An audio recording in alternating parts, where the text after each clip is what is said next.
Welcome back to another episode of Front Row Cinema, a movie podcast for movie lovers by movie lovers. I am your host, TJ Trimboli, and with me, as always, my co-host. I got Wes Mantooth's mom in the house. Some might say she's a saint.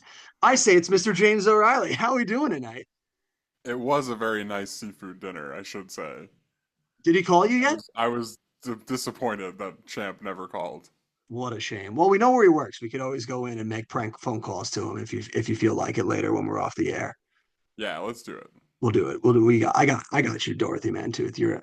I got you. And each week we take a look at my I'm gonna say I'm a 1,000. saint. Yeah. You are a saint. That's a given. I always know you're a saint. And each week we take a look at my 1,000 movies I've seen in theaters and we see how well it's aged, along with the hype surrounding the film, its box office analysis, and legacy in the film industry. So if you enjoy this kind of content, hit that sub button on YouTube, leave that 5-star review on Spotify and Apple Podcasts. It's how you help the channel grow. Jim, what are we watching tonight? We're watching Anchorman, That's right. The Legend of Ron Burgundy. I was going to say, yeah, we can't forget that honorific right there. You need the subtitle. That's right. We're watching the 2004 comedy classic directed by Adam McKay from a script by himself and Will Ferrell and starring Will Ferrell, Christina Applegate, Paul Rudd, and Steve Carell. Now we got the lovely. The directorial debut of Adam McKay, by the way. Is it? Is this was his first movie? This is his first feature movie, yeah, for Man, sure. what a start to a long and illustrious career that man has had. For sure. I mean, the real reason we're not gonna do him is because I'm pretty sure we see like the next like seven Adam McKay movies. So. Yeah, honestly, depending on what all of them are, we probably saw every single one of them in theaters. If they're all, I think, comedies for a large stretch of them, I'm pretty sure we saw all of them. Yeah, in the beginning, yeah, but fair to say that a lot more of his movies are coming up. There we go. All right, I'm ready for it. We got a lovely log line here on the back, and it reads. There was a time before cable when the local anchorman reigned supreme. Enter the hard-hitting world of 1970s local TV news, where Ron Burgundy and his loyal Channel 4 news team are San Diego's #1 rated news source. All is well in their male-dominated world of news until beautiful rising star reporter Veronica Corningstone turns it all upside down. Sparks don't just fly, they ignite in an all-out war between two perfectly coiffed anchor persons. Man, so inclusive. Nice touch on anchor I was gonna persons. say very inclusive at the end there. Fits You the lo- theme. yeah, you love to see it. Jim, we're going back to our memories now. Do you think you were there? Were you there when we saw this movie? I am almost 100% sure I was because I saw this in theaters and I can't imagine who else it would have been with. That is right, Jim. You were there with us. We did see Anchorman, everyone together. You, me, Ryan, Brendan, and Charlie all went and saw this together. Oh, Yeah, stacked crew right there, with the exception of one individual who, we don't really talk to anymore. I'm not really sure who that last person was, honestly. I'm just gonna let it roll off. I wasn't gonna call you on it, but I'm like, I don't think we know a Charlie. I don't think that. You're right. Charlie Who? It's all been scrubbed from my mind. We saw this Tuesday, July 13th at 2 p.m. for 575. Nice. So that's a good summer Ticket movie prices right are there. staying low. Yeah, ticket. Yeah. Well, we're always hitting those good matinees. We always know the perfect time to go hit a movie. Well, I think I've yet to see a ticket stub like post 4 o'clock. Yeah, well, because we were just going like right after school for the most part. We knew what we were doing. Well, there was no school Except in I July. bet you King Arthur was like 7 o'clock because I'm pretty sure we snuck into that movie, Mister. I don't have a ticket stub for King Arthur. Probably it would track because if we saw the 2 o'clock Anchorman, we probably snuck into the King Arthur right after that because that Yeah, we were famous for that back in the day was doing a twofer. yeah, makes sense. Allegedly, allegedly. I never done anything illegal of the sorts. No, I would never have gone into a movie for free. That's crazy. I would never. I respect the movies too much as an art form to ever do something like that. Yeah, you know, pay creatives and all that. Exactly. Say more things like that. You think I'm gonna take money out of Clive Owen's pocket? You got another thing coming. He did that well enough himself. He didn't need my help.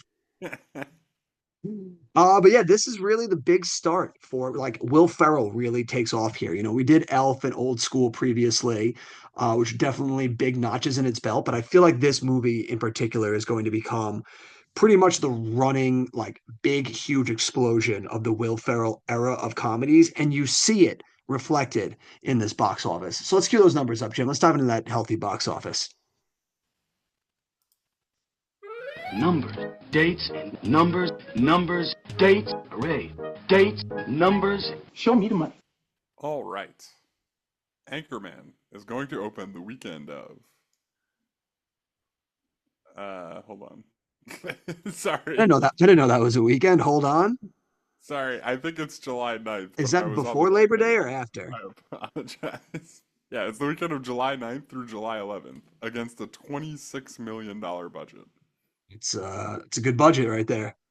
Yeah, I mean, it's appropriate for this kind of movie. And I mean, there is a lot of big names in it. A bunch of them have cameos, and some of them aren't so big yet. But like, you got to imagine that like some of them are like commanding some money, right? I would imagine though most of the people coming in for cameos are probably doing some pro bono work. Yeah, yeah. I mean, right. Ben Stiller's not getting a lot for this movie. But either way, the budget is pretty nice, pretty small. It's a good budget. And against that $26 million budget, it's going to open in second place with 28.4 million. All right. 28.4 going to put us on the 47 spot on our list, behind Titanic's 28.6 and ahead of the Rugrats movie's 27.3. And that's a pretty solid opening weekend there. You made your budget back. It's not bad. Yeah, I mean, you made your budget back and then some. And I mean, you know, you didn't open number one, but this is kind of like a smaller budget comedy. You're going up against the second weekend of Spider-Man 2. It's kind of some counter programming for that. Like, so all in all, I would say that's a success. And then we did King Arthur's down here in third with the 15.2 million. So I would say we've pretty much worn this week out. I don't know if there's much left to talk about, other than the movie Sleepover opens, which I don't even know what that is. You ever seen the movie Sleepover? No, from 2004? I don't think I have. Yeah. So it's with the girl from the girl from Spy Kids. She has a sleepover with a bunch of friends, and I think one of the friends is also like Brie Larson in one of like her very first roles or whatever. Oh, okay. Yeah, and I think they just like sneak out for the night to like go hang out with boys or whatever, and they get into like a whole bunch of like trouble. That sounds like one to go back and watch, honestly. I'm glad I brought it up because otherwise I never would have thought about it again. You're like, put it on the list. I swear to God, if you pick it. No, maybe. They I say will say, it was a is this critical the last failure. episode before my pick? No, we have one more episode before your pick. So yeah, Jim, Right it's now, it's I considered a think. cult classic among fans who viewed the film through the ancillary market in subsequent years.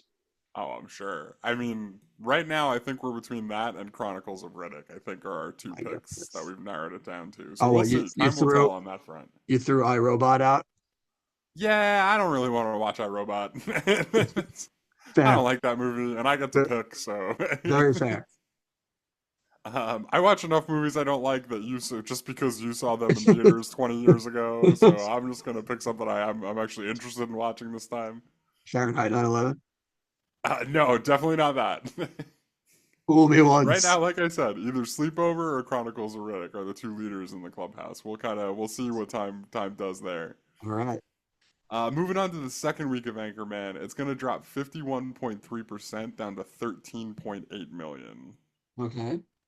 That's going to be good for third place. It's behind iRobot, which comes in first. Spider-Man's still ahead of it. A new contender has entered into the fray Oh here. no. Opening in fourth place that week, Cinderella Story. Or A Cinderella Story, I'm sorry. The Hilary God, Duff vehicle. God, you're just wetting Heather's whistle right now. Like first you hear sleepovers in contention. Now she hears a Cinderella story. What are you doing to me, guy? I mean, I'm just saying, 2004 Hilary Duff was kind of a powerhouse. I'm just saying. Boy, I mean, yeah, she was, but Yeah, well, just know that it's in contention. There's two other movies that are up there, so we'll see. Going into weekend three, I feel like I got Scott Anchorman. Steiner math right now, where I got a 33 and 1/3% chance of you Yeah, screwing me. right, right. Scott Steiner, famous mathematician and historian. Now that you mention it, going into weekend three of Anchorman: The Legend of Ron Burgundy, it's gonna drop another 49.6% down to sixth place with just a little bit under $7 million.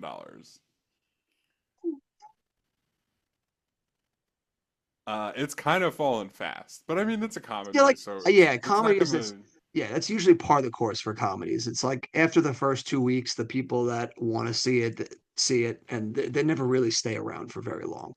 Yeah, and so we'll just keep following it here. Weekend four, it's going to drop down to ninth place Ooh, can we get a fiber? with 3.1 million. Weekend six, it is going to Weekend drop five, down. genius. Oh yeah, sorry, weekend five. Yep, that is the number that comes after four. Well, we The got to get the last I count in checked, here. anyway. Listen, I know they just defunded PBS, but for God's sakes, I'll get the count. He's probably out of a job right now. He could come over here and teach you to count. Yeah. Did they really defund PBS? Like it's just not even We're a thing anymore? we're not going into that. I don't know if they've Okay. actually done it yet, but it's on the Fair docket. enough. Fair enough. I just hadn't heard that, and that was you kind of just like dropped a bomb in the middle of this. Like, We have breaking news where coming. where are the children gonna watch Arthur? Is what I ask. Breaking news. I don't know if they fully went through with it yet, but I know it was one of the litany of things that he's vomited out of his mouth. Yeah, I'm sure. Weekend five of Anchorman. It is going to drop 49.5% Ooh, down to 14th place with all just right. $1.6 million. So 4 weeks in the top 10, joining some other movies, some interesting, notable four-weekers like Just Married, The Cat in the Hat, Garfield, and Steven Spielberg's The Terminal.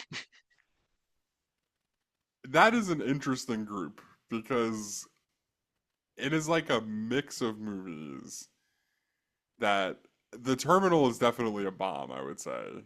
Yeah, It did that, get kind of saved by the international market, if I remember correctly. it did, but I don't know if those are the movies you want like in league with you when you're talking about your success in the top 10. But it's interesting because Anchorman is a successful movie, right? Like, there's like no two ways about that. Like, for and we for a can comedy, talk. absolutely. Yeah, we'll get into the totals. Just like let's just jump into those right now. Then it's gonna finish with 85.3 million domestic. All right. No international market to be had because I think 1970s newscasters is a very niche American thing. I don't know that anybody else is really Yeah. going to get it. Don't know if that It's has going to broad pull in, appeal. yeah, it's going to pull in 5.4 million in the international for a worldwide total of Ooh. 90.7 million dollars. All right, so 90.7 going to put us in the number 64 spot behind Just Married's 101, but ahead of Kangaroo Jack's 88.9 million. So yeah, the international market does not come to help out at all. So it doesn't quite get to that blockbuster $100 million mark. But with a $26 million budget, 90 is still a solid win right there. And Right. this movie is such a big movie. I wasn't able to find DVD sales, but I'm sure this movie made a killing on DVD. It's still It's talked about today as one of the, like greatest comedies ever made for the 2000s. right. It's the kind of movie that absolutely crushes it on the DVD market because I think comedies generally have like the most rewatch value if they're really good. And maybe after some time and like a few decades, some of the stuff doesn't hit quite as well, but for if you bought this DVD in 2005, Anchorman was still pretty fresh on your brain, like it was probably still worth watching like two or three more times. So I'm sure a lot of people bought this. Yeah, I'm sure plenty. I mean, I had it. We burnt through that copy in high school. We used to watch that movie all the time, and I'm sure Yeah. plenty of other people were doing that too. Yeah, and again, totals and weeks in the top 10, not super high, but $26 million budget, that changes the Yeah, equation. into the game. It's all about the context, and the context is good. Reception's good too. 66% from the audience, 86 I mean, 66 from the critics, 86 from the audience, which is Okay. pretty big right there. Yeah, good 7.1. audience score. Yeah, that's a I'm really good interested audience to see score. that so many critics didn't like it. 66 is still good. It's, I mean, obviously not to 86, but it's not like critics are like hating on this. And for a Yeah, comedy, comedy is it's a still very certified easy, fresh. yeah. Still, yeah, 66 is fresh, right? 7.1 from IMDb, but the B cinema score. B. Yeah. Yeah, I was not expecting that when I came across Oh it. Lord. Yeah, did not think for a movie that is often regarded as one of the best comedies, a B cinema score. But I mean, comedy is so subjective. I can see how it could be easy if you're getting boots on the ground coming out opening weekend to get a group, get plenty of people that it's not their jam because comedy is such a wider range of what people find funny. Yeah, I mean, I guess so, but this is definitely one of those movies that, at least in the people I've talked to, it is almost universally, I don't know if I would say loved, but it almost universally makes people chuckle. You know what I mean? We also grew up in that era where that movie was pretty much made for us because, we were the teens of that era. Yeah, but okay, so here's my little anecdote from Okay. watching it this time. I watched it with my girlfriend, who generally does not like these kinds of comedies. She Was does it not like. had she seen this prior or is this a first time watch? I don't think she has seen it prior, Oh. but I don't think she really like dug old school too much, you Mhm. know. Those kind of like Seth Rogen, Jonah Hill, R-rated comedies aren't really her thing. I don't think she finds a lot of the humor in them funny. But even for Anchorman, there was a couple of points where like she couldn't help but laugh. You know what I mean? Like the one that stuck out, and I know I always say for comedies I don't want to go through like remember that part? Like that was great. But the one that stuck out was when he was doing the curls in his office and he was like counting to 1,000 and that whole bit. She got like a real kick out of that. I don't know if she would admit it if I asked her about it, but I saw her laughing. I saw her laughing. We saw the chuckles. We could go back to the tape. Yeah, exactly. But yeah, I mean, comedy, it's subjective. People, you never know what small thing will make somebody laugh that another person would be like, ah, that doesn't really do it for me. So it makes sense. Uh, we got some user reviews, Jim. I bet we do. I know how often you live for these. So we're gonna go through some people for you. Yeah, I mean, so I like this part when I do the like what my anticipation is for the user reviews. Yeah. I often think it's easy, and then when we start, I find like that there was something even easier that I can't believe I didn't think of. But for Anchorman, I feel like it's pretty easy. It's just like really stupid. So people are gonna like hate on how stupid it is, but also somebody's probably gonna bring up 9/11. So let's just see how it. See how it goes. So we'll start with our oneers here. And this first person writes, I love ridiculous, over the top comedy. Super Troopers, Old School, even Dodgeball all had me laughing uncontrollably.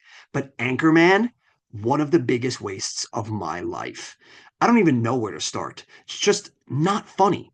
I think being ridiculous and random can be a great recipe for comedic success. But just saying line after line of retarded mismatch that makes absolutely no sense whatsoever isn't very funny.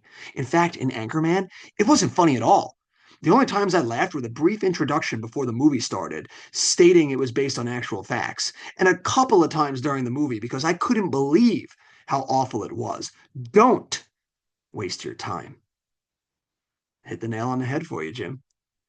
He he thought that the funny part was them saying it was based on a true story in the beginning of the movie. That was the one bit that got him. What was the bit? I don't even get it. Is that a bit? Couldn't tell you, Jim. Okay, Couldn't, but so far I'm one for one. Yeah, he was just like, it's too silly. couldn't tell you. Yeah. Yep. He was. I He think couldn't that believe. guy just didn't get it. Think that guy, Joe. And also, like, get off your high horse, bro. You're like Super Troopers, Old School, and Dodgeball had you laughing uncontrollably, but this was too much. Like, get out of here. I will say that Anchorman is more like just people saying random shit than any of those other movies you just listed. But not so much so, like, it's not so much more that than the other ones. Like, the other ones are kind of like that. You know what I mean? Like, this one just does it, like, a little bit more. All the same ballpark. Ridiculous. So our next person here, they write, I love dry humor.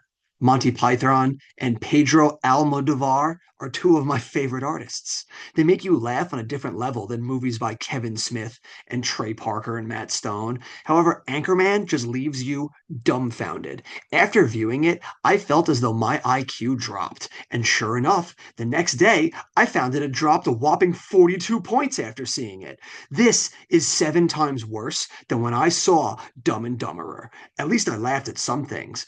The gags that are supposed to make you laugh don't, and the stupidity of Ron Burgundy, which is supposed to be the funniest part of the movie, only provides us with quotes like, I'm Ron Burgundy? This movie sucked, and those that like it also suck. Negative 34 stars. So kudos for the personal attacks. Like, that's always the best. When they attack the other people who did like the movie, they're like, you piece of shit." Dude, this guy, he didn't have the ability to drop salient points. His IQ dropped 42 points, man. This Yeah, guy, that was the next thing I was gonna say. What did he do? Like a before IQ test and an after IQ test? What is he talking about? Like when he's keeping track of how much movies drop his IQ? I don't understand that at just all. woke up in the morning and he's like, oh no, I'm stupid. Yeah, better go get an IQ test to see if it's real or not. Like, so stupid. He like wakes up in the morning. He's like, when did Christopher Columbus sail the ocean blue? When did he do it? So, Damn you, hey, just Anchorman. like I would hate him if he said that this movie dropped his IQ. I would hate him if he just said that, but I hate him so much more because he like gave you a specific number and then acted as if that was like a real thing that happened. Like he was like, "I'm not just being silly. This movie literally dropped my IQ 42 points." It's like, "Okay, buddy." Yeah, gotta love it. Ah, just a classic. We got one last one star here, and they write.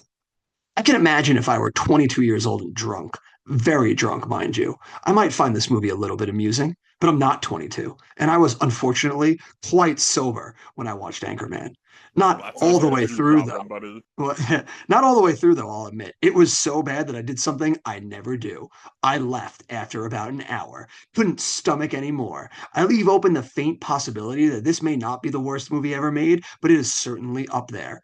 Or down there, question mark? With the worst of the worst. Anchorman is, of course, supposed to be a satire, but it is feeble. Let me spell that out for you. Feeble, feeble.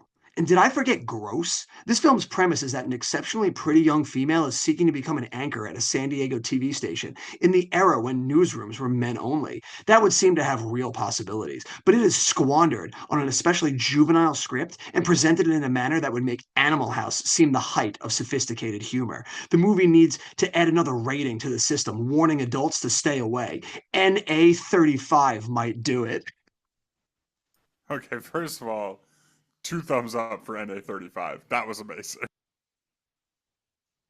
Second of all, didn't they already kind of explore in a dramatic movie the whole female television person who's like trying to make it in the business? And in the drama version of it, she does all kinds of crazy shit.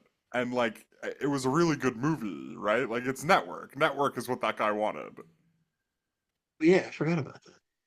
Yeah, Network, great flick by the way. I But haven't like seen that. that's like a huge subplot in Network. Is I think it's Faye Dunaway Yes. is like a female TV executive, and I think partially because she's a female, she's like trying to be more cutthroat and doing the most insane shit you could possibly imagine. There we go. So Someone's got to get this just person on the phone. right, just go watch Network, man. Why would you expect Anchorman to be Network? They're like that doesn't make any sense. And I don't know. Maybe have a couple of beers before watching it next time. Yeah, also that. Yeah. And in case you were curious, Jim, they are not Or just 22. wait till you're 35, I suppose. Oh God, Well, also, what does the NA 35 mean? What is NA? not appropriate. Maybe Does he mean nobody above 35? that would be All right, amazing. hold on. This guy actually might have cooked. I don't know. Oh man, oh man. I guess it's a good thing we watched it now. Right before we turned 36. We might not be old enough for I it. know, Might right? be too old for We're it running now. out of time. Oh no, gonna watch all these classics while I can. Oh boy. We switch it over now to our 10 stars, Jim. I need a list of all the NA 36, 35 movies so I can watch them in the next few months. We're ready for our first one here. Our first tenor, and they write, saw Anchorman the other day at a sneak peek, and I gotta tell you, holy F. Will Ferrell is without a doubt the funniest man, parentheses, or woman, sorry, end parentheses, in Oh, America. I see what he means. Oh, like it, okay. I see what he was going for that. I was going to say, no, well, I'm pretty sure Will Ferrell is a man, but I You see what know what? you, I'm going to stop you there for 1 second okay. because this is a growing trend in these reviews that might be my least favorite part of them yet. And there's a lot of things I hate about these. We've talked about most of them. But the thing I think I hate the most is the people who write this weird stream of consciousness style that is very obviously pre-planned as some sort of like stylistic choice. You could just read that and be like, oh, I mean funniest person, and just put person. Like, why all the extra, like, letters and, like, why all the weird conjecture, like, funniest man or woman, sorry, not sorry? It's like, just write person, dude. Why, what are we doing? That would make people have to reread what they wrote before posting it. I don't buy Yeah, it. These go, people literally just wrote their thought out and just hit post. Didn't take a second to reread it and be like, "Oh, maybe I could fix that up." Like, no, they were like, "This is it, baby. Let's go." no, see, I don't think that's No it. one I don't proofread. think that's it at all. I think this is people who are, like, trying to be, like, newspaper writers. Like they think that's how newspaper writers write. Oh They're boy. trying to have like a voice and like a style, and like people are supposed to read that and be like, ha, ha, nice, very clever. Well, you would be the one to tell us about it, Jim, because this user review, their user handle is actually not. It's not Jim 1150. Nice try. Yes. You mean I didn't throw you off the scent with that one? I thought I had it. You have to get up pretty early in the morning to sneak that one past me. So can we? Oh man, I had an idea, but then I realized it doesn't make any sense. It will never work. I love when things don't make sense. Please tell me. My my idea was on all the episodes going forward, I was going to write a 1 star and a 10 star review for the movies. And then you would have to try and pick out the one that I wrote. But the problem is like they'll be Uh, dated, so it'll be yeah. like kind of obvious which one I wrote, you know? Yeah. I think I would crack that code pretty quickly. Yeah, right. Like, oh, he wrote it on like Tuesday before we recorded this episode. That's gotta That be one. it. That one's And not he Jim brought up 1150. 9/11. That's gotta be him. Yeah, 9/11 would just show up in every single one. I'm like, man, the 9/11 references have really grown since Jim started sneaking them in. Yeah, I'm sorry. Not Jim 1150, I mean. yeah. But yeah, I don't know. I can't stand those stupid like stylistic things people do. Like, and could swear it's on purpose. I could swear they like, rather than just writing out what they were thinking, I think that they wrote that like they edited that like 6 times. You know Thought what they I were mean? so witty. Well, not Jim 1150 continues. Great physical stuff, great one-liners, great set pieces. This Oh my is a God, this guy funny. actually sounds like me. Yeah. If push comes to shove and you only got $10 to spend on, oh, say, Spider-Man or Anchorman, do the right thing. Do the right thing. What's the right thing, Jim? Jeez. I would imagine it was. I was thinking it would be go see Spider-Man, but this guy gave Anchorman 10, right? Uh, So I don't know. I think maybe he meant Anchorman. I think you should still see Spider-Man though. That's just Yeah. I will also like you got $10 to spend. We just said our ticket was 575. Like you can do both. yeah. I say Spider-Man because once again, that is totally not me that's leaving that Yeah, comment. yeah. That guy meant Hold on a sec. Anchorman, but that's not what I think at all. I'm I gonna would never.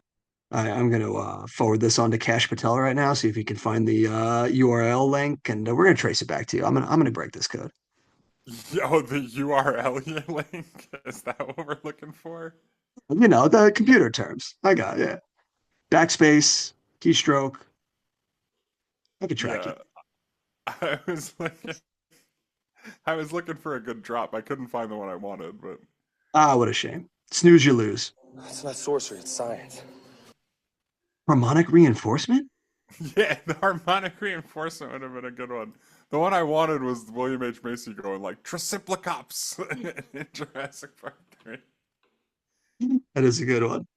Yeah, just like Our next, saying nonsense. It doesn't mean anything.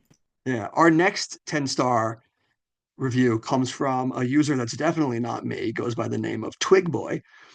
And he writes, this movie rocked. Will Ferrell was awesome. The cameos were awesome. Everything about this movie was awesome. This was by far the best movie of the year. This beat Spider-Man's butt. I couldn't stop laughing. In 11 out of 10, crap, my girlfriend and I are still laughing. It was better than Dodgeball, better than The Punisher, better than The Notebook, better than Fahrenheit 9/11. My girlfriend told me to put all those. I am so happy right now. Thank you, DreamWorks, for an outstanding movie. DreamWorks?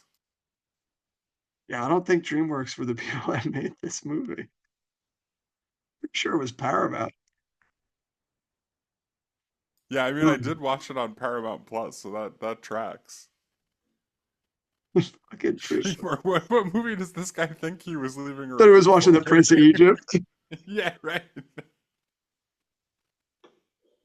Oh, Twig Boy. He thought it was Shrek 2. He's like Didn't know what he had. Our next reviewer. A lot of good user names in the 10 out of 10s tonight, Jim. This next review comes from user Think Tyler, and they write, anything less than a 7 is a crime. Overanalyzing comedies always makes them bad. Get over yourself. Saying this movie makes you dumber or retarded is not correct justification. Learn what other people think is funny and stop being a hard ass with your gay friends and telling yourself not to laugh. This movie is funny. That is a fact. Several one liners I will be saying for a week, just like Jim Carrey's Days in Pet Detective. What the? If you were willing to like spend Jim Carrey's days as Ace Ventura. Sure, boy. If you are willing to spend $7 on King Arthur, then this movie will make sure you go home satisfied. If anything, this movie outdoes Old School, and it is more witty than A Night at the Roxbury. Wow, you don't say. Yeah, a lot to unpack with this guy. More witty than A Night at the Roxbury? I don't believe it. Yeah, go figure, my friend. Yeah, there is I, a lot to unpack there. First, I love that like he says the phrase learn what other people think is funny, but what he really means, and he kind of like tells on himself in the next 3 or 4 sentences, what he really means is find what I think is funny, funny. uh, yeah, because he literally just then follows it up with telling yourself not to laugh because you're being a hard ass with your gay friends. Right, he literally follows up with saying this movie is funny, that's a fact. If you Think don't think it's Tyler. funny, you're a liar and a moron. Because Yeah, this is a fact of the universe that Anchorman is funny. oh boy, amazing. And we got one But final. learn what other people think is funny. You gotta like you gotta You gotta you think, gotta Tyler. you gotta have some empathy and like like some understanding of subjectivity. But also, if you don't think Anchorman's funny, fuck you. Like what an outstanding review. Standing ovation, standing O's for this guy. We got one last one here, Jim, and we're rounding out just the absolute fantastic usernames here. This next review comes from our friend Jesus at Jesus Eats Pie. Yep. I bet it Jesus did. Jesus eats pie. He did. Poontang Probably pie. wasn't good pie, but I bet you they had some pies going. They start this review writing, better than Genghis Kong and eight more shucks. Whatever that What's means. that? Uh, beats What me. does that mean? Does he mean the John Wayne movie with Yeah, his Genghis I Khan think so. and I everybody don't think got there was any cancer? other Genghis Kong movie. God knows what eight more shucks is in reference to. And then he goes on to write, this movie, it expands beyond traditional Hollywood structure and storytelling to levels before unknown by modern science and even religion. It appropriate no European models at all. So if Goddard were alive, he'd probably say, I'm just a dead Frenchman and never made anyone laugh. Watch it once and enjoy it. Watch it twice and appreciate it. Watch it three times and perhaps you should get out more. Nevertheless, you should find this funny if you're not dead or French. What makes this a comedy classic are that the characters are honest and true to themselves while being completely crazy in some respects. It rocks beyond any mere geological structures. Like I, rocks, get it? yeah, no, Geological structures are rocks. I got there. I got there. What was the shit, man? Yeah, yeah.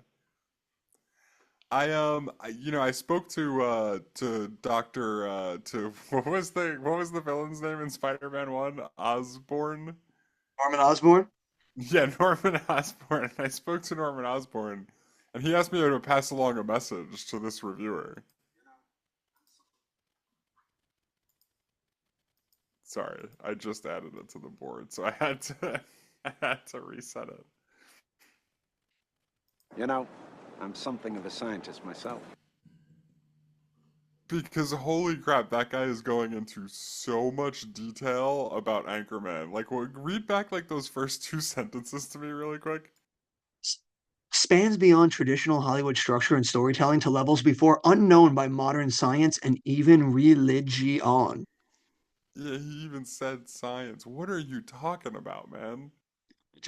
I think It's a Jesus might dumb have been movie where Will Ferrell just like says stupid shit and like is a misogynist. It's not that complicated. might have been a dung pie he ate and it fucking rotted his brain right in this kind of review. Yeah, seriously. At least he Oh, wrote it all in like a consecutive thought, though. He wasn't like, what do you think? I don't know. Like, you know what I mean? Like, he's got that going for him. there we go. That is true. But all right, Jim, I think we can turn our attention over to us now. Where do you fall on the spectrum from this movie is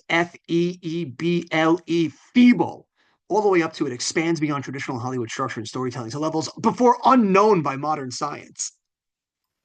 I mean, to be fair, maybe science didn't know about them. Is there, could this guy be onto something? No, I don't know. It's somewhere in between those. And I Figure. usually like to start with the beginning of these movies when I talk about them, and I think that's always a pretty good place to start, right? Usually. So I will say that like for the first like 20 to 30 minutes, I was kind of in a similar boat that you've mentioned a few times on the show, which is like, oh no, is Anchorman bad? Is like, am I gonna watch Anchorman and not enjoy it at all? Like, I'm gonna be so miserable if that's what happens. Like, I want to fondly remember this movie. And the first 20 minutes, I don't know that I can say that I fondly remembered it. Like, it was pretty like I don't know. It wasn't very funny the first like 20 minutes to me, and I'm curious to see if you agree. Yeah, I definitely can feel the diminishing returns as I watch this now as I've gotten older. There's still moments where I chuckle, but I find the things about this movie that I like the most are its ability to make fun of what was a ridiculous time, which is sending up the tropes of, the newsroom back in the day and also the culture of keeping women down because it was a man dominant. Like it's the most insane thing to think that there were actually human beings out there that were like the news should be read by men and not women, and it's like that's the dumbest fucking thing I've ever heard in my life. Like, and you like so I find the plot and parody of the time the stuff that works the best for me now, and I really found myself um stretching and yawning at times at the like some of the one star people say with the it's just them blurting out any stupid funny thing they can think to say to try and make you Yeah, laugh. And that yeah. stuff got old so quickly throughout this movie.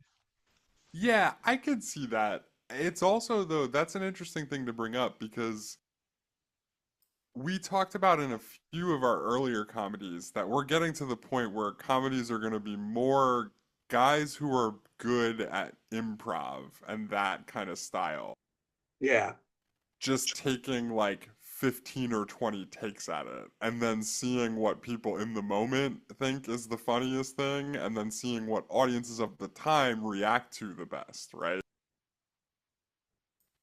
That's kind of what the early 2000s are going to become for comedy for I feel like a pretty long time. Like this is the kind of movie it's going to be a staple because you're just putting funny people in a position to try their like try again like probably like 15, 20 times to say something funny. And this movie is really And so what like cements I that. do get what you mean though. In 2025, a bunch of them feel like they hit not that much. You know what I mean? Uh, Like they feel seems like they like were way funnier back in the Yeah. day. Seems like at the time, because it felt new and fresh, it was fun and exciting, but it didn't lend itself to age well, some of them. Yeah, and I will say that's not for this whole movie for me, but Yeah, that no, I no, do see that a lot. there's still plenty more that hits for me than doesn't hit, but it is something that's a lot more noticeable watching it this time, is that a lot of the jokes at times feel forced for me because it's literally just them nonsensically throwing like the 15th take of what was just the funniest thing that they said that day in there. Yeah, yeah. No, it is very dangerously like, isn't this funny because it's so random? Like, and that's something I agree with in a lot of the one-star Yes. reviews, where like a lot of it seems more random to me than funny, you know? Yeah, yeah. Also for me, I'm gonna put it out there. We'll get it out of there out quick and easy. I do not like Steve Carell's character whatsoever in this. No, he's pretty bad. Yeah, And I he's and pretty bad. like And and I don't even mean like in the sense of like, oh, I'm offended because it's offensive to do something like that. It's just nothing, and none of the jokes are funny. Nothing of what he says ever is ever any funny, really. yeah, no, he might be like the most random part about it, right? It's interesting because back then I would have said that everything he said was funny. You know what I mean? Like where every line that guy had was hilarious. And I agree with you this time around. Every time he talked, I was kind of just like, man. I did like the only one that I thought was really funny, and this is when I think the movie really starts to pick up, is when they're all in the office and they're screaming at Fred Willard and they're all like taking turns like saying something. I got such a kick out of the fact that he just had no idea what was going on, but he knew everybody else was yelling, so he's just like, I'm just gonna yell. Like that's funny. But again, that's funny because of the situation. It's not funny because of what he's yelling. It's like they did enough legwork in that scene to set up him like there's a lot of subtlety to the funny part of that, you know, and it's like basically what I just described in the beginning. So at that point, I feel like he could almost yell anything, but it's even better when he just yells like, "I have no idea what's going on." You know what I mean? Loud noises. Right, exactly. Yeah. So I do think he works at some parts, but yeah, I agree. Like as the movie goes on, most of the time he's saying something, I'm kind of just like, all right, like okay, let's get it over with. It's just like his character really doesn't do anything for me as we go on. One that still hits though for me is Paul Rudd as Brian Fantana. Like Brian he's Fantana. he's he still hits every time. Like you do a Yeah, really good absolutely. job of just like dressing them too, like for the appropriateness of the 70s and like playing up just how silly it is because he looks fucking ridiculous this entire Oh, I know he does, but he looks ridiculous. But he also looks like a guy who existed in the 70s. You know what I mean? Yeah, absolutely. Yeah. Like So they there they was a guy who looked exactly like that like that. walking around somewhere in the same kind of like weird like polyester suit too, you know? The production value of this movie is very solid for its wardrobe at the least. Yeah, Like absolutely. I like that a lot. No, so I think Brian Fontana is really funny. I do like Champ. Champ is like Champ is another like complex character in a lot of the situations. I know that seems ridiculous, but um I think he like okay, so that's a good segue into a lot of the random stuff I don't think is as funny anymore, right? But I do think that this movie has long stretches and individual scenes where a lot of what they're doing is incredibly clever. You know what I mean? And we just touched on it a little bit with that scene with Brick when they're all screaming and yelling, right? Um, I think that there's a lot of that going on with Champ too, where Champ is like, they're all like overly masculine, but Champ is like maybe the most of the bunch. You know what I mean? Like he's just like, I just like to pound beers and like have sex with ladies and have a good time. Like he's like that kind of guy, right? Like very macho, and he's the sports guy. You know what I mean? Um, and then he's the one when Ron goes away, who it's like he's just like a latent homosexual. You know what I mean? Like he's just like a closeted homosexual who when Ron leaves, he's like, I miss your musk, Ron. like, so like the like if you just look at the snapshot of the guy who's like, I miss your musk, it kind of feels like a lot of the more random stuff. But then when you put it in that context, it's like it's way more clever than that. You know what I mean? Like they set up that joke for a good while before it actually happens. And it's subtle enough that you probably aren't even thinking about it. But to me, that's like why it works, you know? Oh, and they do plenty of that in there too. Like, even though there's a lot of stuff that feels like it's aged, that doesn't make me really laugh at all. I still overall enjoy this movie because I think this movie is a very good satire of like that era of just like the world. And this movie really kicks off into high gear and really starts to hit for me once Veronica's on the team. Because like you said, at Yes. first like 20, like when they have the party and everything, it's just like there's moments in there that are kind of funny, but there's really nothing that does it that crazy for me. But as soon as she joins the team and we start getting into the thing where it's like, oh yeah, look at all these stupid men and how they had to like deal with like something so like nonsensical, and this was something that was such a huge deal, and you just see Right. like these man children, like it like that's when it really starts to hit and you mine a lot of comedy gold out of it as you see each one of them try and like put the screws to her, to varying degrees of success, and then like Ron Yeah, finally yeah. gets her there. Like my I really like, and I do like random comedy at times. And one of the things that gets me in this movie, that is random, is when he goes to the jazz club with Yeah. Veronica. And what's his name? Fred Armisen gets him to play jazz up there. And just Yeah. the little bits when he's like tuning up his flute and then just starts saying things. He's like tuning it up and then just goes like, "Oh, that's a green eggs and ham right there coming at you. Like we're gonna Yeah, serve it yeah, up on a yeah. brisket." Yeah. Like No, that shit gets me. Like that I got me. love I love he first starts playing it, it's terrible, and he's just like, "Oh, I'm having trouble hearing it. I'm having trouble hearing it." And then he plays a nasty lick, and he's like, "Oh, yeah, there we go." Like Found the he's sound. so great in that scene.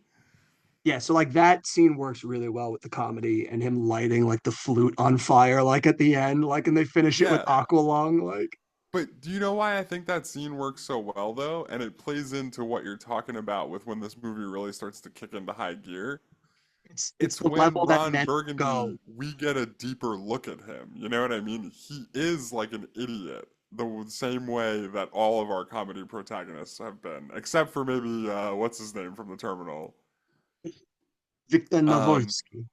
he is an idiot, and I think part of the reason like part of what's wrong with the beginning is that he stays the same for way too long, right?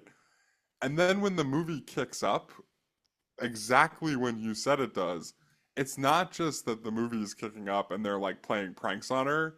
It's that even before they start like making moves on her and playing pranks on her or whatever, Ron Burgundy is kind of like, I don't know though, like maybe we shouldn't do this, you know? And then throughout that middle section of the movie, he's like changing as a character, you know what I mean? And I know that sounds silly to talk about in Anchorman, but I really think it's what makes it's the difference between Anchorman and Anchorman 2. You know what I mean? It's why Anchorman's a movie you can watch and enjoy, and why Anchorman 2 is like you watch and you're like, what the fuck is happening? You know what I mean? Like You absolutely see that as soon as in that scene right after that you talked about where they're all going nuts about where he's like, it's Anchor Man, not Anchor Lady. And immediately Ron's just like, she walks in and he's like, you could use my desk and then maybe we could go out for lunch. Like the Right, director's like, right, lower your voice, Ron. It's right. like you could see Like he's immediately like Ron is like, I'm kind of in. Like I'm not so much against this. right, right. And I mean they do build on the fact that he met her at the party and she turned him down, which is such a great way for him to start changing, you know what I mean? Yeah. Like for Ron Burgundy to get turned down at a party. But it just feels like it takes way too long to get to the part where it's funny. You know what I mean? There's a Like lot of setup through that to get to that point where like now we're into the fun and games and we're having a good time. right, like basically maybe the way I would put it is that even after it starts when he's like kind of falling like he's kind of changing it like because she turned him down and he's maybe not going to go along with the pranks as much.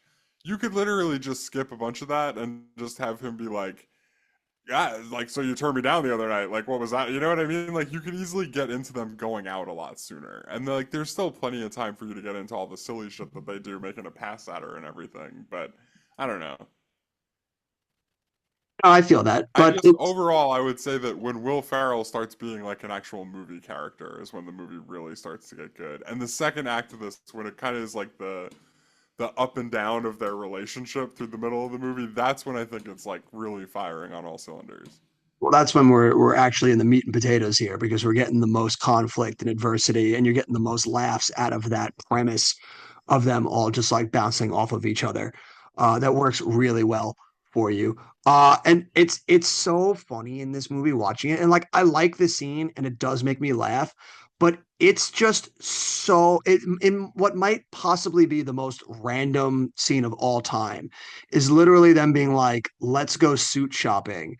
And then the next thing you Yeah, see, they're just walking down an alley, and all of a sudden we have this like six-way brawl. It's just beyond absurd. Like yeah, it's ridiculous. Yeah, it's ridiculous. It's like so ridiculous. Also, like maybe a little crazy to see now.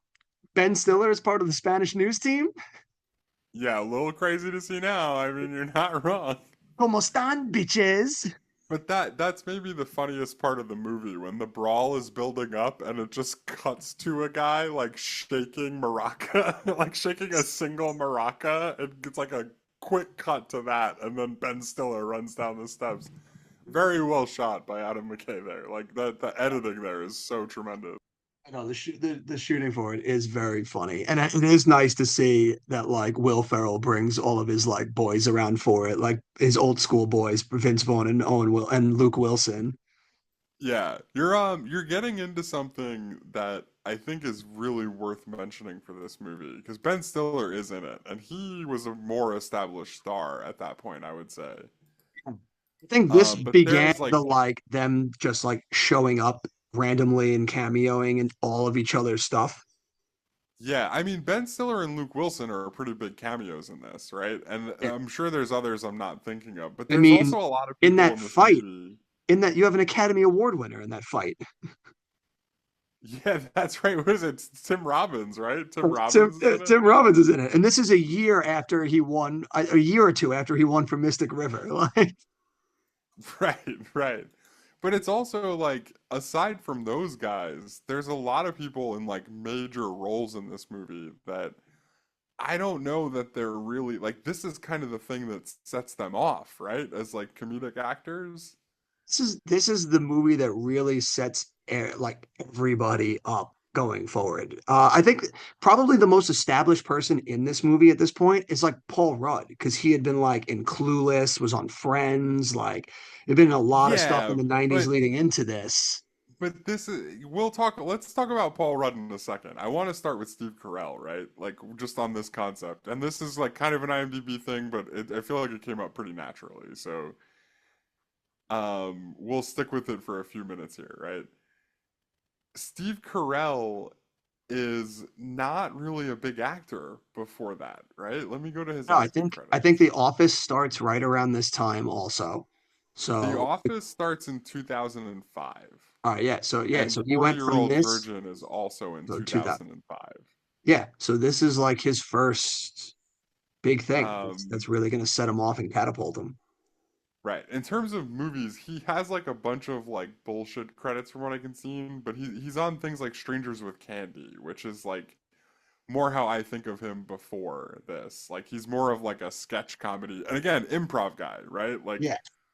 the only thing he's been in, and this is a movie we've done, is 2003 Bruce Almighty. Oh yeah, that's right. Yeah, he is the news anchor. He's the other news anchor in that. Yeah, and then I mean, like he's a working actor, but Anchorman is really the first thing that people see that I think they recognize him from, and like really catapults him to being a star, right?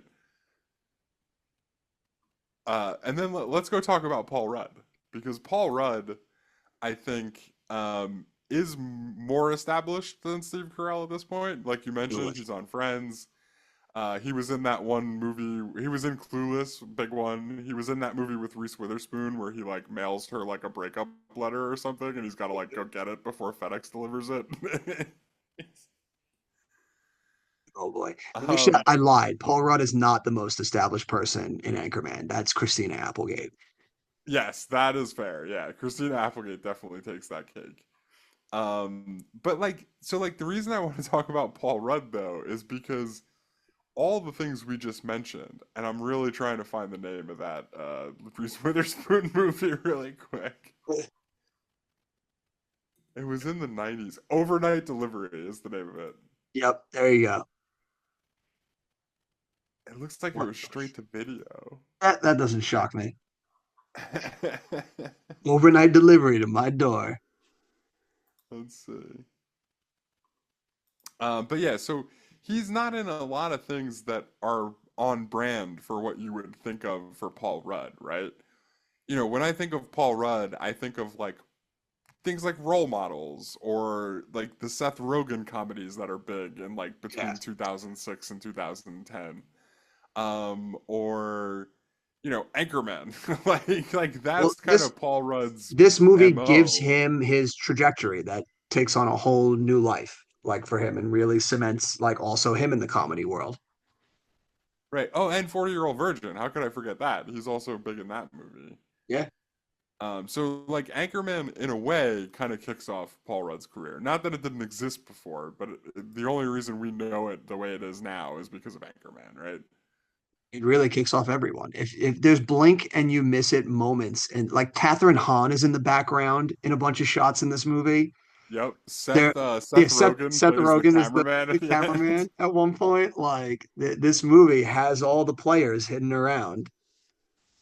Fred Willard is an established comedy guy Yeah, by this that man. point, Yeah, but he's he's been amazing in this around. movie. What's it? His dopey assistant is what's his name from Saturday Night Live? It's Chris Parnell, isn't Yeah, it? Chris Parnell. Yeah, I Yeah. can never remember his name. He's so funny. He's so funny. That guy. Yeah, Fred Armisen, you mentioned, plays Tino at the jazz club. Yeah, I mean, that's another big one who, like, I mean, he was maybe a little, no, he's got to be bigger after this movie than he was before, right? Probably. Like, Portlandia happens after Anchorman for sure. Danny Trejo, bartender, he was established way before this. I think we're running out of names here, but you get the idea. A lot of like big name actors like that you are household names in 2025. Makes sense because like the benefit of hindsight is we can definitively look back going through these comedy movies, and this is absolutely the movie that changes the trajectory of how comedies are done. Like everything we did before, all the comedies that we did before Anchorman, none of those types of comedies will exist after Anchorman. After this, it's going to be straight going forward with the Judd Apatow, Adam McKay, like era of comedy, like 40-Year-Old Yeah, I was gonna Virgin, say, all like, so yeah, it just takes over. while And we're these talking guys about are at the looking, helm. These guys are going to hold a monopoly on right. comedy going forward.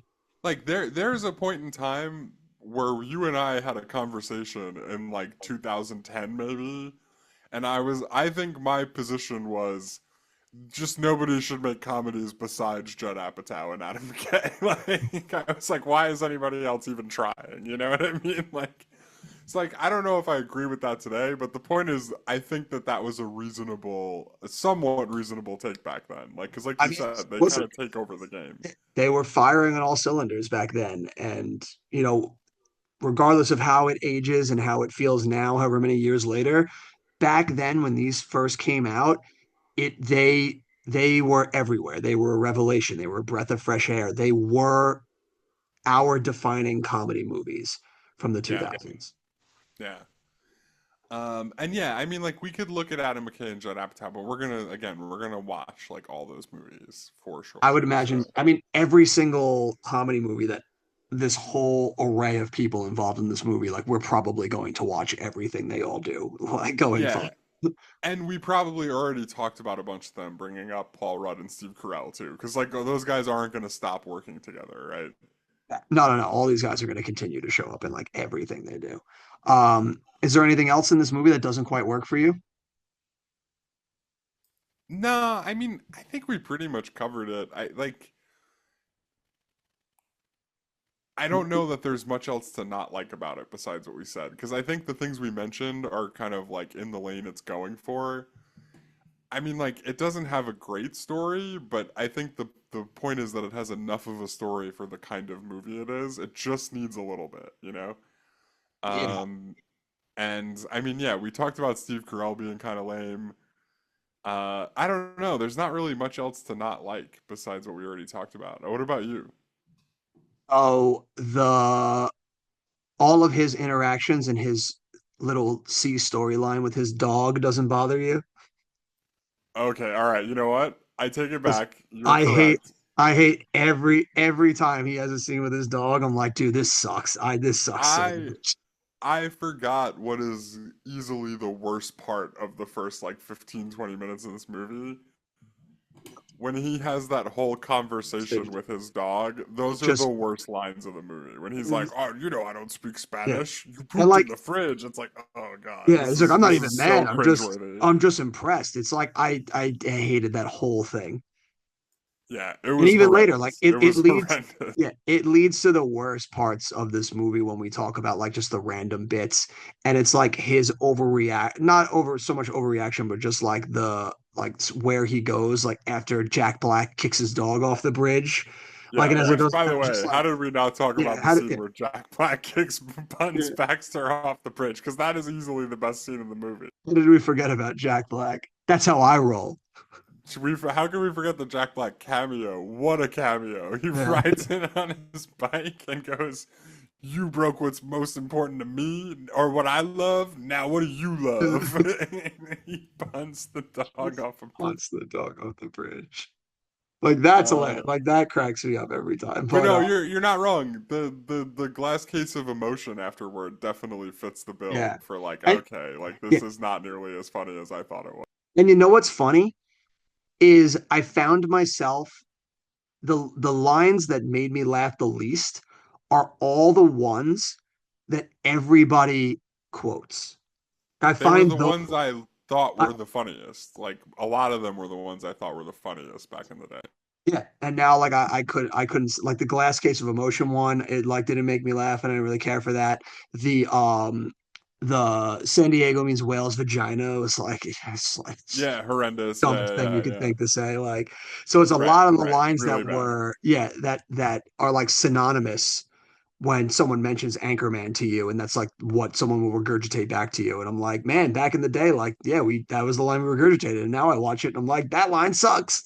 Yeah, I will say though, like that line sucks, but that scene is funny still, where just because she's like, that's not what it means. And Yeah, then no, no, I do. Yeah, he's like, yeah, you're right. I was just trying to impress you. yeah, no, like the scene still And works it's because it's been lost it's for hundreds of years. Like yes, because that like the situation is funny. Like the situation of him yeah, trying to impress his date and then but like also he still thinks she's like really dumb because she's a woman, so he'll just like yes, keep doing it. You know what I mean? Like it's so hilarious.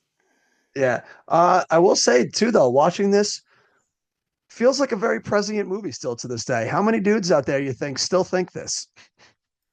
Oh, I mean, it was also funnier in 2004 because people were like, yeah, that's not a thing anymore. And nowadays it's like, I don't And know. we're like, Like oh it's no, kind of maybe a lot of people want it to it's be a thing. it's coming back again. It's making a reprise. because there are a lot of chuds that would love to be Ron Burgundy and act this way to women. Yeah, I mean, you're not wrong. Yeah. God, fucking chuds, man. But yeah, other than that, other Like than this movie was funnier when there wasn't people who were like, I don't know, should women have bank accounts? Like, you know what I mean? Like, it's like in 2004, I don't know that any reasonable person would have had that position. In 2025, all bets are off, dude. I don't know. everyone was like everything was going swimmingly, and then they had to cast this woman in Star Wars: The Last Jedi, and none of us ever recovered. Right, exactly. Exactly. That's where the timeline went wrong. Yeah. Another big difference, by the way, in our reviews, if Anchorman came out in 2025, there's a 100% chance there's a one-star review that's like, and of course, woke Hollywood's got to make a movie about a girl being an anchor. Like, Of course, they have to find ways to denigrate this straight white male. right, exactly. Like, at least that guy, well, he might have existed. We didn't find him, but in They were 2004. they were much more. They were hidden underground. They were waiting for their time. Right, that guy would definitely. Oh no, we've seen him back then too. They just hadn't permeated Anchorman yet. In 2025, there's no way that review isn't on Anchorman. Like, there's Would be no all way. over it. They'll bring their fucking culture war to every single thing they possibly can in There'd be today's there'd lens. be an entire subreddit dedicated to that concept in 2025. Like, there'd be people whose whole lives were to post things about that. Uh, Like, I just can't wait for like the dissertations to come out on how just like the Last Jedi just like broke like Chud's brains and they just yeah, like never fully recovered from like it that ever again. broke society. And just broke fandoms in the way that people like ingest media literacy after that movie. Yeah, There are because it still turns people out. that won't even watch a Rian Johnson movie. He'll put a movie out and they'll just review bomb it without even seeing it because of that. Just hearing his name gives them like PTSD and they froth at the mouth. Like it's Right. insane. Yeah, it's honestly, and like, I can't believe we got down this road, but we're here now, right? We're there. People are gonna study that for decades as a point where they're like, man, is it this easy to make people angry? Like, it's like, Yes, it is. because that movie Last Jedi is like famously like a target of like Russian bot farms back in the day. Like, it was just like, if you just put like an idea on the internet and just keep posting it like with bots, will people start to believe it? And like, will they get angry about it? And the answer is resoundingly yes. Like, you know what I mean? Like, people are gonna be studying that like 100 years from now and be like, "Oh my God, like, Like they didn't know we're what so hit them. dangerous." It's too dangerous to be left alive. Right, but yeah. So no, but yeah, like that again, that review would 100% exist for Anchorman in 2025. Yeah, absolutely. They'd be all over it. And I don't know that there's anywhere else to go after No, that. I think we've touched all the bases, my Yeah, friend. we really hit there. Do you have anywhere for us to go in the IMDb realm or I mean, we've already talked about the actors like in a roundabout way. We kind of like found our way there. This movie does win one award, but it's ooh, one of those stupid BMI Film Music Awards, so I oh wish yeah. I didn't even say that. Well, I will say that this movie did drop fucking like 17,000 needle drops in this movie. Yeah, that's true. That is true. They dropped like five separate ones in the party scene alone. Yeah, they sure did. Uh, Um, so including what an award. including Bill Withers, by the Yeah, way. What an appearance from Bill Withers. gotta use me up. The only ones worth mentioning, it's nominated for three Teen Choice Awards. The only one we're going to talk about is the Choice Movie Rumble. It's a nominee Classic. for Choice Movie Rumble, and I think we all know which Rumble we're talking about. Yeah. Rumbly in my tumbly. I'm just going to see what it lost to really quick. Yeah, let's see what were some of the nominees. No touching of the hair or face. And that is Uh, it. it's it's up against a few movies. Wow, is this all Choice Movie Rumble? There's no way, right? But there must have been a lot of rumbles in '04. There's literally like 10 nominees for this category. Jim, we were eating good in '04, man. Lot of rumbles. Yeah, obviously. Um, so let's just go through the many nominees. Revenge of the Sith, Obi-Wan Kenobi versus Yep. General Grievous. That's the rumble Insane they that, went with? yeah, right. It's insane that it's not Obi-Wan versus Anakin Skywalker. Like, what the hell is happening? It's a Absolutely total crazy. fumble by the Teen Choice Awards. Kenobi. John Hader and John Grease, which I'm assuming is from Napoleon Dynamite. It's Napoleon Dynamite's definitely the movie. I'm assuming it's when him and Kip fight. Okay. Uh, the Z Boys versus the diner owner. What? You know what? I just came up What? with a better way to do this. I am gonna give you these nominations, and I want you to tell me what the movie is. God damn it. Okay. So, Best Rumble, The Z Boys versus Diner Owner. What movie do you think that is from? D Boys versus a Z diner owner? Boys. Z. Z as in Z. like Zed. Z Boys. Dude. My I feel like you could give me 100 guesses and is it iRobot? No. No. I have no idea. Dude, I have no All right, idea. let me see if I can find you a hint. Z Boys. Is it a Let's see if I Cinderella can find story? you. No, no, no, no. Hold on, hold I know on. there's a I'm diner. I trying know to she think of a works hint at that's not going to totally give it away. All right, I'm trying to Heath think of Ledger movies is where in they the work movie. in diners. Heath Ledger is the top billed star. I'll tell you what, Heath Ledger Heath and Emil Ledger Hirsch are both in this movie. and Emil Hirsch. Uh like the Lords of Dogtown. Yeah, Lords of Dogtown. Uh, The Z Boys. that All I right, hate. keep in mind, this is the 2005 Teen Choice Awards. Okay. This is not going to be character names. These are two actors. Okay. Steve Austin and Bob Sapp. What the fuck? Um,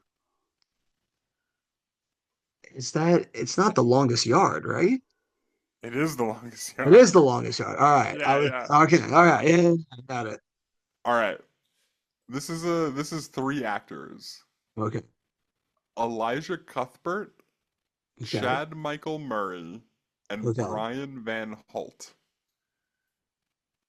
What the fuck?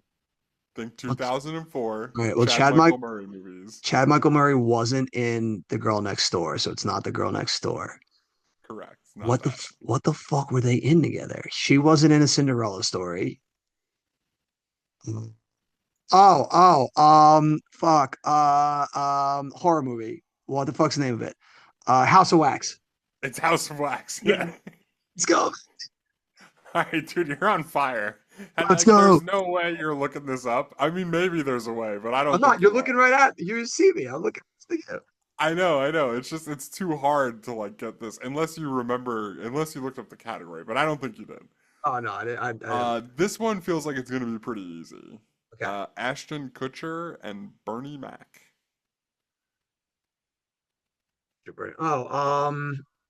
We saw it. Guess who? Yeah, guess who? Yeah, Good call. yeah. All right. How can it be a rumble if it's just 1v1? I don't know. It's just this is Teen Choice Awards, dude. There's no rules. There's no rules. You just buy the Choice Movie Rumble nomination. That's it. Okay. All right. And then Ron Burgundy versus other newscasters, obviously, right? Anchorman. Well, I mean that has to win because it's the only actual rumble nominated. Right. I mean, after you got Longest Yard and House of Wax, I think you won because the rest of these are going to be easy, right? Okay. The ultimate winner. Again, two actors, Brad Pitt and Angelina Jolie. It wasn't Anchorman didn't win? No, I Anchorman thought you didn't said win. Anchorman won. Mr. and Mrs. Smith wins? Yeah, Mr. and Mrs. Smith Hilarious. for their all like knockdown drag out fight, right? Now what a 1v1 rumble. We also have an interesting Razzie Award here. Okay. Um, it's gonna be another one of those like combined awards. Okay. So here's what I'm gonna do. I'm gonna give you the category and I'm gonna give you the actor. I want you to tell me the movies that are part of his combined thing, right? Yeah. Um, by the way, while we're here, winner of Worst Actor at the Razzies, George W. Bush for Fahrenheit 9/11. Man. Just Couldn't they spectacular. yeah. Couldn't waste that opportunity. Yeah. So the category is going to be Worst Actor, and the actor is going to be Ben Stiller. Now, before you start, there is 5 movies here. Anchorman is obviously one of them, so I need you to give Dude, me the other 4. how can you shit on the guy for what's like literally like a 5-second cameo? Right, right. I mean, Okay. this is why it's one of 5, though, All right. right? So we got Because it's 5 movies on the cameo. board. We got I 5 will movies on the say, Anchorman's one of them. Anchorman is the only cameo. Okay, so all the rest are starring roles. Yes, yes. Okay, There's not going so to be like some curveball here that you're not expecting. The rest of gotcha. these are Ben Stiller movies. Okay, Envy, Yep, that's one. Dodgeball. Yep, that's 2. Okay, 2004, 2005. What the fuck else was he in right now? Uh, fuck.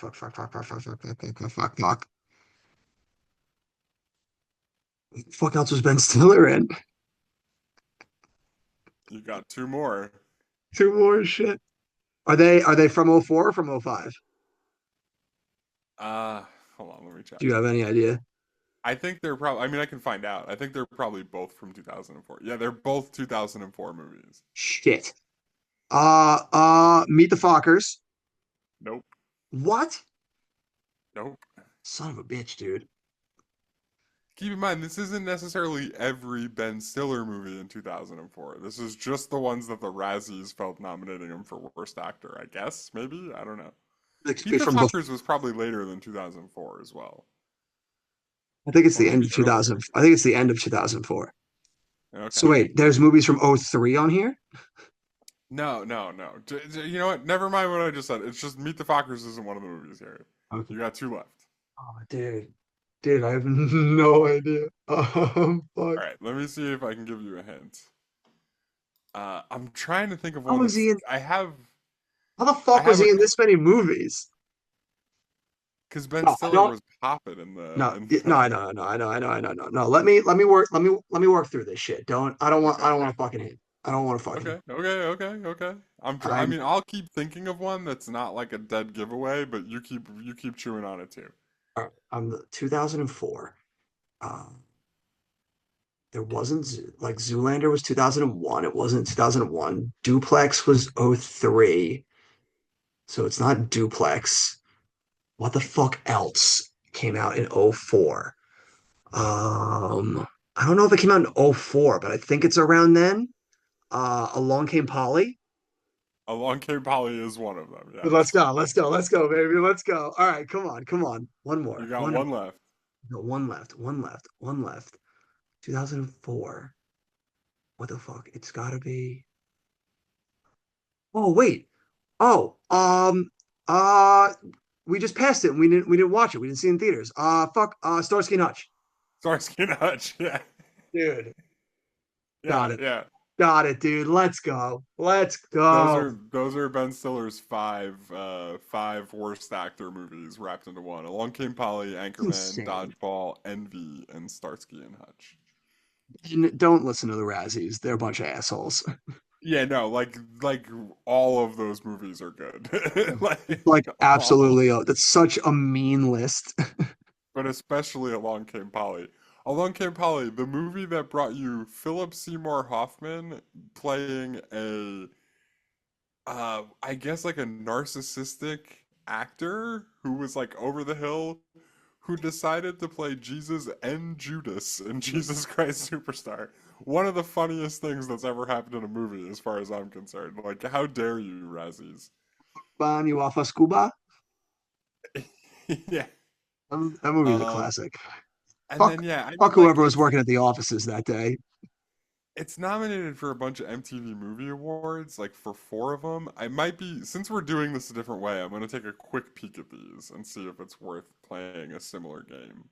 Okay. I mean, hey, I'm on a roll right now, man. I'm like I'm 5 for 5 right now. No, I mean I'm having a lot of fun with this too. I want to see if you can get it. Honestly, I kind of want to like if we do it this way, I kind of want to like switch off. Like I want to try and do it You want to do too. some guesses? All right, if we could, Well, not this episode. I'm just saying if we keep doing it this way, I would I like to do like try. that. Okay. Okay, so let's James see. O'Reilly, come on down. Do. Maybe, oh, we'll talk about this later. We'll talk about this later. Okay, okay. That is insane that he did that many movies in 1 year.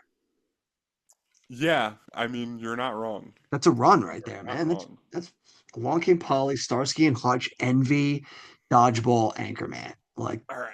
we're in the first So half of the year. that one's not really worth looking at. There's going to be a lot of easy ones. And we've done like a good amount of these movies already. All right, so fuck it. Yeah, fuck it. I think we just quit while we're ahead. Listen, you can't do any better than going 5 for 5 in a Razzie nom. So I Right, think with right. that And yeah, we're we'll keep this alive for the future. but yeah, but I like this new game where your head's at. I can dig on it. But I think we're good now, Jim. I think we can turn our attention over to our star ratings.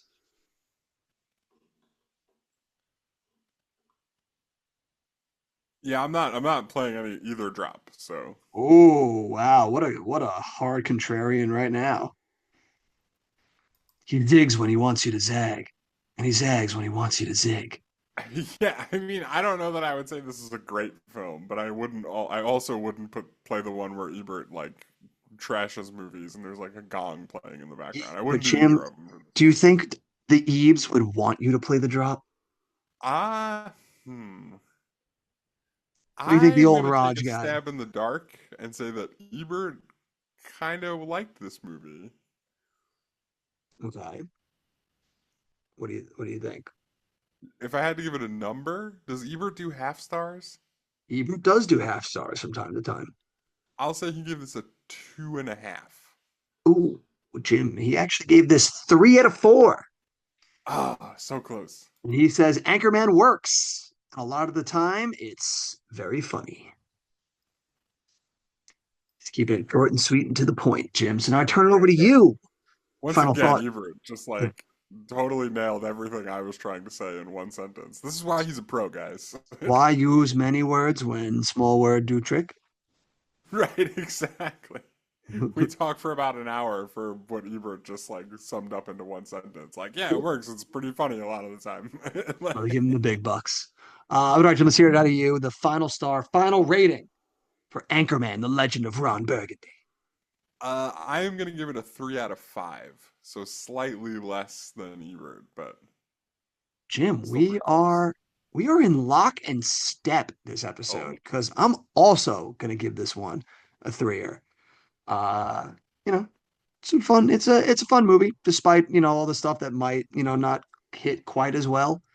Today, I still enjoy this movie, so it's still fun. It's a solid ride. So with a 3 from me and a 3 from you, we're going with a 6. We're gonna do some battles with some sixers, Jim. And okay. let's see what we got here. We actually got a decent amount of sixes. So do you take Anchorman or do you take Scary Movie 3? I'll take Scary Movie 3. Why, dude, I as soon as I saw the sixes and I was like, it's not making it past Scary Movie 3 from either Yeah, of us. that was tough though. That was tough. I will say that was tougher than I thought it would be. That was a good one. But yeah, I'm also taking Scary Movie 3. Obviously, that movie for us is a classic. So Anchorman's going to settle in at the number 44 spot behind Scary Movie 3 and ahead of Terminator 3 Rise of the Machines. But we'll still, we'll go through and we'll still do battles with the rest of these sixes just to get an idea of what the other ones were. Yeah, Uh, absolutely. so, do you take Anchorman or another Will Ferrell vehicle, Elf? Oh, that's another tough one. I'm learning a lot about how we feel about comedy movies as we talk about this. Yeah. Uh, I'm I, taking Elf I, if it helps you. I think I might take Anchorman. I think I'm gonna take Anchorman. All right. All right. It's your life, bro. I'm just living in it. I'm like kind of astonished that I put Elf ahead of Scary Movie 3. I might need to watch Elf again. There's something I thought I'd never say. Just go check the off-Broadway play again. It worked No wonders for thanks. you every Actually, no thanks. I'll pass. time. Tell you what, I'll Uh, meet you there. I'm gonna jump out of the window to get there. yeah, you're gonna find me there. Not likely. Not bloody likely. Do you take Anchorman or do you take The Mummy Returns? The Mummy Returns. I would take Anchorman. You patted us way too hard on The Mummy Returns. You gave that thing a 4. Yeah, it's a great movie, dude. It's a great My God, movie. You're my wrong. You're just God, wrong. my And God. I hope you burn in the sun and you're a piece of shit and all the things everybody who says in our like everybody in our reviews says. That's how I feel about you, sir. Oh man. Anchorman or Star Wars Episode 1, The Phantom Menace. Wow, dude, this might be the hardest version of this Dude, we've played yet. the Sixers got a lot of heat on them. Yeah, which makes sense because it's like a lot of movies that we're kind of just like meh about, like we don't feel too strongly about any of them, and that's how they end up as sixes. Um, I think, man, I think I have to take the Phantom Menace, but I don't know how strongly I feel about that. I'm taking the Phantom Menace, and that's not even a hard fight for me. The Duel of the Fates and Darth Maul three-way fight alone at the end Yeah, yeah, you're right. outbeats You're right. everything from Anchorman. You're right. You're right. Anchorman or Austin Powers in Goldmember. Uh, I'll take Goldmember. I'm also taking Goldmember. And finally, Jim, sitting at the top of the sixes, I can't believe it's still at the top of the sixes. Do you take Anchorman or the Jennifer Lopez vehicle? Enough. Say no more, dude. Say less. Enough. It wins by a mile. Dude, that what a four also. Yeah, again, you're just wrong. I don't know what else to tell you. Keep in mind, Enough people, is spectacular. It is a for great con- movie. for context, people, he gave Castaway a 3. Yeah, I mean, again, more of a mistake about the movie Castaway than it is that Enough doesn't deserve a 4. Castaway should have been a 5. Yeah. No? All right. Yeah, obviously, I'm taking Anchorman over Enough. But it amazing that that's still sitting at the top of the sixes. Yeah, yeah. And That's and there it will stay as long as I have anything to say Yeah, about yeah, it. we'll just see about that. I'm gonna start padding out a lot of sixes and Yeah, well, good inundate you luck, with them. buddy. Good luck. I wish you the best. But yeah, definitely probably the most varying assortment of movies we've seen so far in one grouping. Very interesting there. But Anchorman's a worthy addition, I think, to the sixes. The sixes seems to be a solid average for us, and I think that's a good spot for it. I can live with that. Now, Jim, we never got to. This is the first week in a while that we never came across next week's movie in the box office. So you actually can take a guess this week. Huh. I guess we didn't go deep enough into July to get to the next movie. I mean, if if I didn't hit it in the box office, I'm gonna need some kind of hint because you're basically just asking me to guess any movie from Guess any 2004. movie ever. Um, Yeah. it is a psychological thriller starring Ron Howard's daughter, Starring Ron Howard's daughter. the absolute thespian and all-time director, Bryce Dallas Howard. Psychological thriller. Is she in Collateral? No, Oh, it's not Collateral, huh? I haven't seen it's Collateral it in a is not. while. I actually did not see Collateral in theaters. Sad to say. You didn't see Awesome. Collateral in theaters? No, an absolute fucking mistake on my part. That's probably gonna be whenever that comes up. That's probably gonna be my pick. I think it comes out in August, so it would be eligible for your next pick because Nice. this I last don't want to movie, pay for this one. I want to pay yeah, sleepover for this you're a one. fucking sack of shit. You're just like a wine. Interesting. Psychological thriller from 2004. It's starring Bryce Dallas Howard. I don't even know if I knew who Bryce Dallas Howard was in 2004. He's also like the king of these movies at this time. The writer director. It's a writer director. Of psychological thrillers. Is it Fincher? No, we've also done one of his movies already. We've done one of his movies. King of psychological thrillers.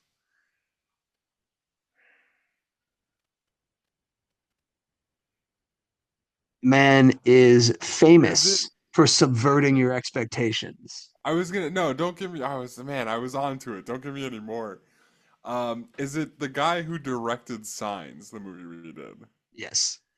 Okay, and right, Bryce Dallas Howard is in this movie. It's got to be The Village. Yes, it is. Dude, nice, nice. Uh, I'm so excited. I am very excited to watch this movie because I don't think I've watched it since we saw it in theaters. Yeah, I also don't think I've seen it since we saw it in theaters because I didn't like it very much when we saw it in theaters. But I I have a sneaking suspicion that we were wrong I also have a sneaking suspicion that this one might hold up a lot better than we gave it credit for back then. And like because Signs, it might be a bit more deeper than we were ready for at what, 15 years right. old? So just to set the stage, let's remind everybody for next week's episode what the three movies before The Village were that M. Night Shyamalan made. Was what, Because M. Night Shyamalan Signs? was in his bag back then. Yeah. like It's like what? these days Signs, I don't like Unbreakable. most of his movies. No, today is varying degrees of success.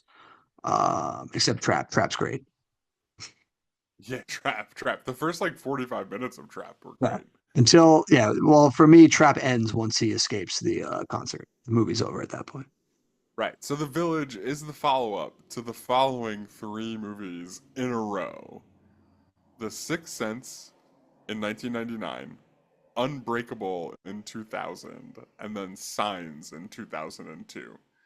That's a run. And if we've learned anything so far from doing this, is that we fucking loved Signs this time when we watched it. So Yeah, I'm expecting The Village to hold up like that also, and I'm gonna gain a whole new appreciation for that movie. That's what the optimism that I'm going in for with this movie. right. Now, really quick before we move on, do you want to hear the three movies following The Village? Do I want to? I think it's worth mentioning, right? Because Okay, let's hear it. the three before The Village were the ones we just said, epic run, right? Then The Village comes out in 2004. Then the three following, 2006, Lady in the Water, Oh, Jim, we saw that in theaters, so we're going to that. 2008, The Happening, Yeah, we're watching that. and then 2010, The Last Airbender. Oh, thankfully I didn't put myself through that. So, so there's like, this is an interesting one for next week because The Village is in the middle of what could not be more opposite Yeah. runs of three movies. And All we so is know The Village part of the good run or is it part of the bad run? I guess we'll That's see. true. Yeah, you're right. My God, man. Talk about a defining movie right now. This is make it or break it time for us. Absolutely. You've I now think that's an interesting context to keep in mind you've for taken me from hard optimism to now cautiously optimistic. right, exactly. It's like M. Night Shyamalan was in his bag, but pretty soon he's not going to be for a long time. So I don't know. I'm 2 minutes to midnight right now, man. yeah. You got me on edge. Yeah, you know Oh what? man. Let's just keep rolling here. Following The Last Airbender, 2013's After Earth. We don't know. That's enough. We don't need any more of that. I know. It's just like we've hit the point where if we keep going, every movie we're gonna be like, oh man, I don't know. He can't be stopped. He's self-sustaining now. yeah. Oh man. What was the last thing you watched? What was the last thing you jammed on? I'm still deep in the weeds on Law and Order, man. Man, you're Law and hard Order on is this. an unwieldy beast. There's many much episodes of Law and Order. I will say I don't remember if this happened the last time we spoke about it, but Jack McCoy has entered the fray Good, in Law because and I had Order. no idea who that was, and you explained him to me. Yeah, so now we're just waiting till Benjamin Bratt shows up. That's the next real like gear shift, and that's when Law and Order really hits its stride. Interesting that you say Benjamin Bratt, because the last thing that I watched also had Benjamin Bratt in it. Oh yeah, what'd you see? I am watching for once, Jim. I have a TV one for you as well. Because Oh, I don't want to talk about the last movie I watched because it was fucking horrible. Everyone should okay. avoid, and it's my own goddamn fault because I listened to a recommendation from someone telling me to watch a movie, and when I saw that the movie was an original Netflix movie, I should have just walked away right then and there. Dude, But now wait, hold on. Now you gotta talk about it. What movie was it? Tom Was it Hardy's something I recommended to you? no, it wasn't you, it wasn't you. Tom Hardy's Havoc. Havoc? Yeah, movie was called Havoc. He is a dirty cop who has to bring in the mayor's son who has just committed a crime and is on the run. And it is fucking horrible. It has to be, right? Yeah, There's no way that's any good. it It's is basically like, so what if bad. we just remade the first vignette from Sin City? Right. Like, only Yeah. remade it a whole movie. Yeah, so it's horrible, but I don't want to talk about that because it left a bad taste in my mouth and it made me That's mad. fair. So we'll talk That's about fair. something that I'm watching on TV right now that I absolutely love. And that is season 2 of Andor. And Oh, Benjamin Bratt is in it. He's interesting. I didn't know actually he was in it. Benjamin Bratt is actually taking over the role of Bail Organa from the prequel trilogy that was Jimmy Smits. Oh, interesting. Yeah, because Jimmy Smits had a prior engagement. He was already working on something and he couldn't make the schedules work, so they had to recast him.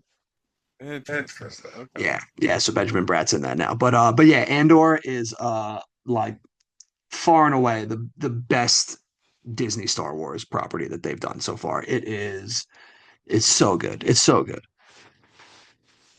Interesting. Even better than, well, actually, I mean, Rogue One's kind of like a, This is the precursor, really, to like this right, like builds Diego to Luna Rogue plays the One. same character in both things, right? Yeah, yeah, and he's great. He's so great. He's come so far from the terminal. It's great to see. I was gonna say, I wonder how Zoe Saldana feels about him, like, fighting the rebellion. Well, listen, she's in Star Trek. She does her own thing. Yeah, that's fair. But yeah, so Andor is really good. Definitely check that one out if you haven't. If you were walking away from the Star Wars properties and there was any one that could get you to give it a chance, that's the one. All right. No. And those are your recommendations. People take them to the bank. Go out, form your own opinions on these movies, and make sure you join us next week when we dive into M. Night Shyamalan's The Village. And as always, we'll see you at the movies.